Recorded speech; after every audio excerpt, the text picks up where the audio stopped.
देखिए, ये जो हिंदू हार्टलैंड है, इसको राजेंद्र यादव गोबर पट्टी कहा करते थे।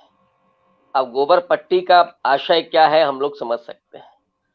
तो उसके लिए ये सारी चीजें हैं, ये सब जानते हैं। एक्चुअली गाय जो है, वो गाय कोई पूजने उजने का इनका वो काम नहीं है। वो गाय इनके लिए पॉलिटिकल एक टूल है। ठीक वैसे ही जैसे उनके लिए मंदिर कोई टूल बन जाता है। लगातार इवेंट हो रहे हैं, वो बिल्कुल ठीक कहा रामकृपाल जी ने कि कांवड़ यात्रा से लेकर के दुर्गा पूजा और गणेश चतुर्थी, ये पूरे भारत में उस तरह से। तो वो आस्था और धर्म नहीं है, विशुद्ध रूप से वो पॉलिटिकल साधन है, पॉलिटिकल टूल है। लेकिन मैं जिस बात को कह रहा था कि जब हम ये कहते हैं कि उनका हिंदुआइजेशन हो रहा है दलितों और पिछड़ों का, और ये भी हुआ है एक जमाने में, वो भगवत शरण उपाध्याय ने लिखा, श्यामाचरण दुबे ने भी लिखा, इनकी जो संस्कृतिकरण है वो प्रक्रिया चलती है। लेकिन उसका एक असर उन लोगों पर भी होता है। मतलब आज की तारीख में आप देखें, सिर्फ दलित पिछड़ों पर नहीं, जो अगड़ी जातियां हैं उन पर क्या असर हो रहा है, थोड़ा सा उसको आप देख लें तो मुझे लगता है कि ज्यादा चीजें क्लियर हो। लेकिन जो रविकांत जी, हम विषय से भटक रहे हैं। नहीं हम नहीं, थोड़ा विषय से भटक रहे हैं। मैं तो वहीं आ मैं रहा ये हूं। जानना चाह रहा हूं कि ये जो क्रांतिकारी बन गए हैं भागवत जी, वो एक तो एक राजनीतिक संदर्भ है, आप सबने कहा, लेकिन क्या ये कोई इफेक्टिव टूल है? इसका कोई असर भी पड़ेगा? क्योंकि जिस आदमी की कोई क्रेडिबिलिटी न रह गई हो, जो बार बार इस तरह की चीजें उछालता रहता हो, आती जाती रहती हो, उसको कौन गंभीरता से लेगा?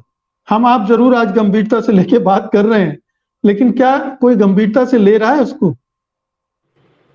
हाँ, यही जो जो पिछले 8-9 साल में हुआ है, कि जो मैं कह रहा था ना कि इन जातियों का क्या हुआ, वो जो पुनरुत्थान हुआ, वो सरेआम कह रहे हैं कि साहब हम श्रेष्ठ हैं।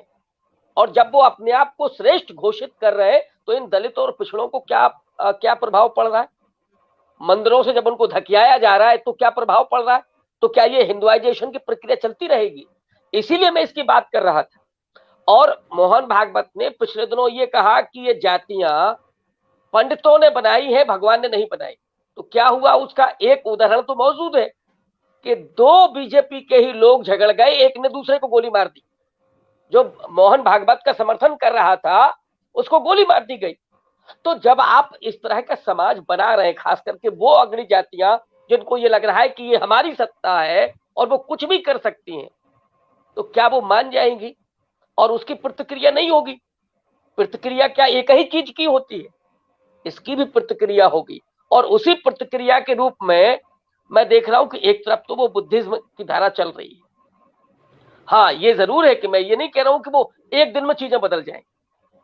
और व्हाट्सएप, सोशल मीडिया सिर्फ बीजेपी के पास नहीं है। इस समय अगर सबसे ज्यादा कोई जवाब कहीं से जा रहा है तो वो इसी सोशल मीडिया के जरिए जा रहा है। और उस पर सबसे ज्यादा दलित पिछड़ा सक्रिय है, उनसे भी ज्यादा सक्रिय है।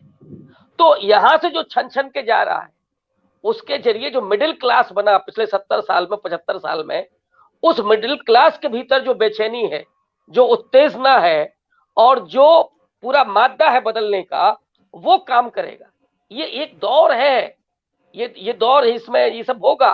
लेकिन जो सत्ता खोने का डर है मोहन भागवत को, उसकी वजह से वो ये कह रहे हैं कि इस तरह के हालात ना बने ताकि वो प्रतिक्रिया हो।